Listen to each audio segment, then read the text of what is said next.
And welcome back to the Steve Malzberg Show, ladies and gentlemen. Was last year, last time I spoke to our next guest, syndicated columnist Ruben Navarette, and we had a very spirited conversation, followed by another spirited conversation, and I hope this one is as spirited. Welcome, Ruben. Great. Any means, but that is a hot topic right now, of course, in Washington. And as the Republicans ready their views, or ready to put them down in writing to some extent on immigration, and your recent column about how liberals are also struggling with the question of immigration. And there was a Gallup poll out last week, I believe it was, that showed once again that immigration reform at the top is their #1 priority. And I think it finished. I don't remember the number, but it finished basically 4 or 5, which was consistent with what they found. Excuse me. When they polled Hispanic voters after the 2012 election, that immigration reform finished down the list. But anyway, let's talk about where we're going with the Republicans, do you feel? Well, I think the Republicans are doing one of 3 things. They have 3 different explanations for what they're about to do. But first, what are they about to do? They are about to come forward with, under the leadership of Eric Cantor and John Boehner, they're going to come forward with a set of principles that they say will guide the GOP going forward. We're going to have border security first and foremost. That has to be the trigger in their mind before anything else happens. And once you implement additional border security and those measures are met, then they're going to go to phase 2. And in phase 2, they want to provide legal status for some amount of the undocumented immigrants who are here, not all of them, but some of them, provided they meet a path of conditions. And here's the big part. They're not going to get automatic citizenship, as some Democrats are pushing for. They're going to get instead legal status. They can apply for permanent legal status, a green card on their own. They can apply for citizenship on their own. We know from experience not all illegal immigrants will do this. Many are not interested in becoming citizens, but the Republican plan leaves it in their hands instead of what the Democrats would propose, which is an automatic pathway that puts them there whether they want to go or not.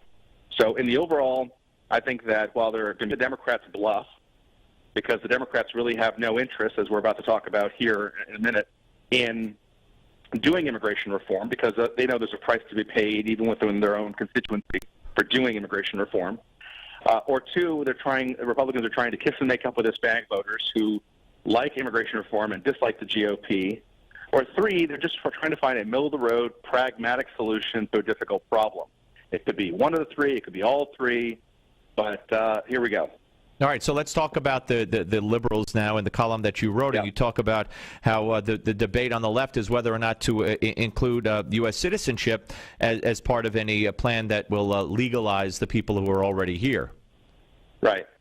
So there's a debate in the immigration, and there's a thread in the immigration debate that says that even if the Republicans, you and I may have spoken about this earlier on your show, even if the Republicans come on board with immigration reform, the Democrats are going to get all the credit from Hispanic voters. And the Republicans will be portrayed as villains 2 or 3 days later because for how far they did not go. That's what I think that's what we discussed. Exactly true, exactly right. So in other words, the Democrats are going to get all the credit from Latino voters for doing immigration reform, even if the Republicans sign on.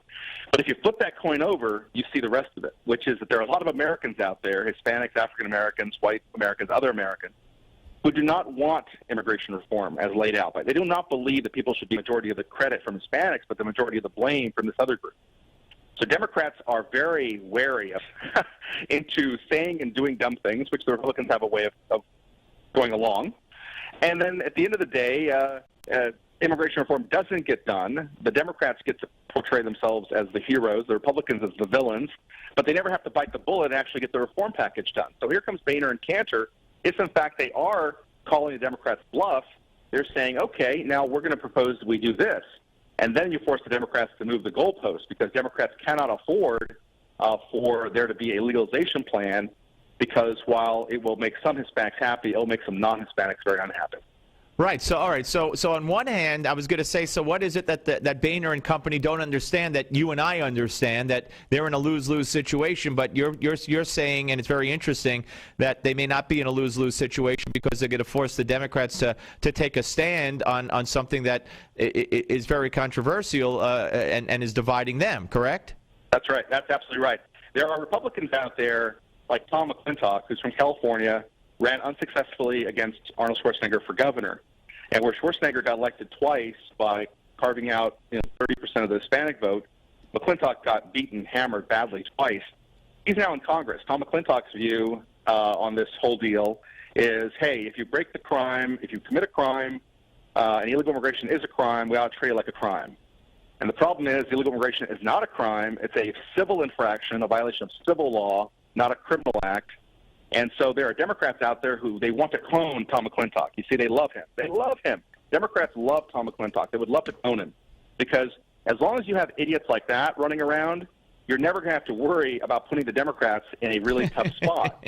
And so Boehner and Cantor have decided not to listen to the idiots like McClintock and have decided, let's stop being the piñata, shall we? Let's stop being the piñata of the immigration debate. Let's actually put the Democrats on the defensive for a change. So pipe down, Tom. You sit there. The grown-ups are playing. All right, the grown-ups are talking. You sit there and play with your toys. We're talking Ruben Navarette here on the Steve Malzberg Show, syndicated columnist. But maybe, but will the Democrats really suffer the consequence? In other words, if they, no matter how they decide, they won't be portrayed by the media they won't be villainized by the media, I don't believe. And who will really take them to task? Who will really? I'm glad you asked. Yeah, because that's what I'm afraid. I think it might be a false. I think it might be I don't know if I'm going in the right direction here, a Trojan horse kind of situation where, not really, a phony trap is what I'm thinking it might be, where you're saying it would be a trap for the Democrats, and the Republicans are thinking they got the Democrats trapped, but in fact, the Democrats are outsmarting the Republicans by faking a trap. I don't think that Harry Reid and Chuck Schumer, while they know a lot about politics, have thought this chessboard game out 5 moves out. I think that what I've said holds because of the following. There are those who say, listen, Ruben's wrong because, the people that the Democrats are going to tick off by going along with legalization, well, they wouldn't vote for them anyway. Those are conservative Republicans. They're not on board with the Democrats anyway. Fair enough. I'm not talking about them. I'm talking about a group of people out there that typically vote Democrat because they buy into all that ugly class warfare, tax the rich, the Democrats are always spewing. And those people are union members. Those are blue-collar workers in states like Michigan and Ohio and Pennsylvania. And they are against legalizing illegal immigrants because they don't want any more competition for the jobs they're already having trouble holding down. But when you go to those places, in those union halls, you do not find a lot of love for Republicans because they think the Republicans are the party of the rich, and so they are dyed-in-the-wool Democrats. Those are the people that really control this debate. And despite the fact that organized labor, the leaders of these unions have put their name on the immigration reform moves against the Democrats, against their own party, right, if this happens. Very interesting. No, it really is very interesting. It's going to be very interesting to see how this plays out. We're talking to Ruben Navarette here on the Steve Malzberg Show. You have any thoughts on the interview given to the New Yorker by President Obama? I mean, there are so many topics here to talk about. I'm struck by him calling Al Qaeda JV, which is kind of poking a finger in their eye. But also, I mean, the race comments and I think it's true. Yeah. I think it's true. Of course, there are people who don't like a black president in the White House. Of course there are. And so I agree with him. But I also think that there are black people who don't like white people. And so I don't think we're talking about a majority of people. I think the people who voted for him twice, mind you, a lot of them are disenchanted with him now for various reasons. And I don't think that has to do with race. They all of a sudden became racists? That's right. No, that's right.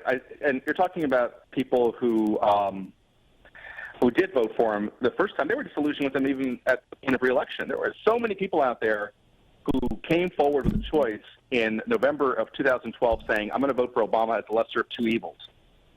Folks who believed in civil liberties and were upset that he had broken his promise on closing Gitmo and had copied the Bush anti-terror policies.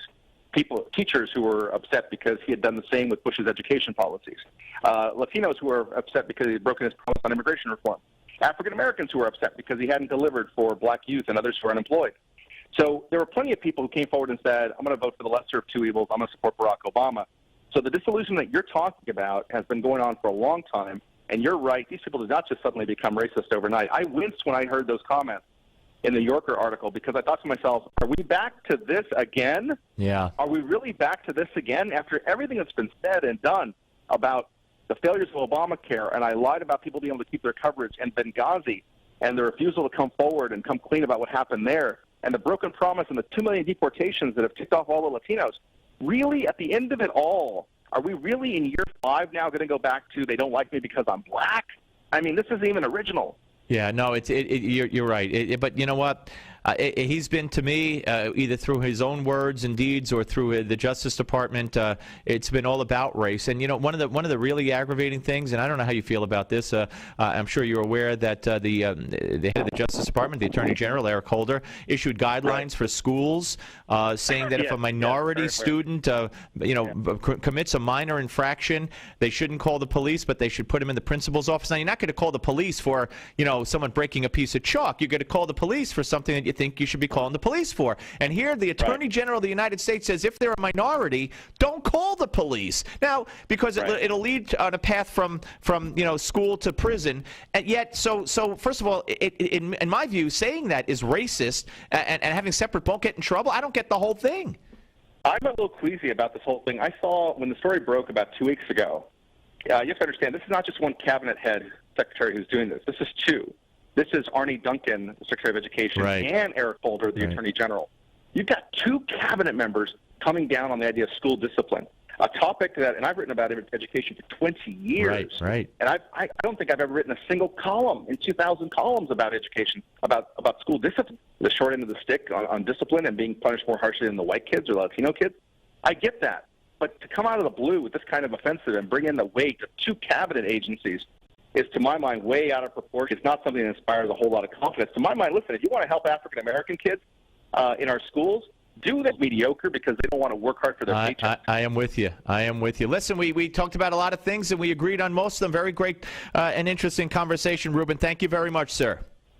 Thanks, Steve. Remember my slogan, don't be a piñata anymore. I gotcha.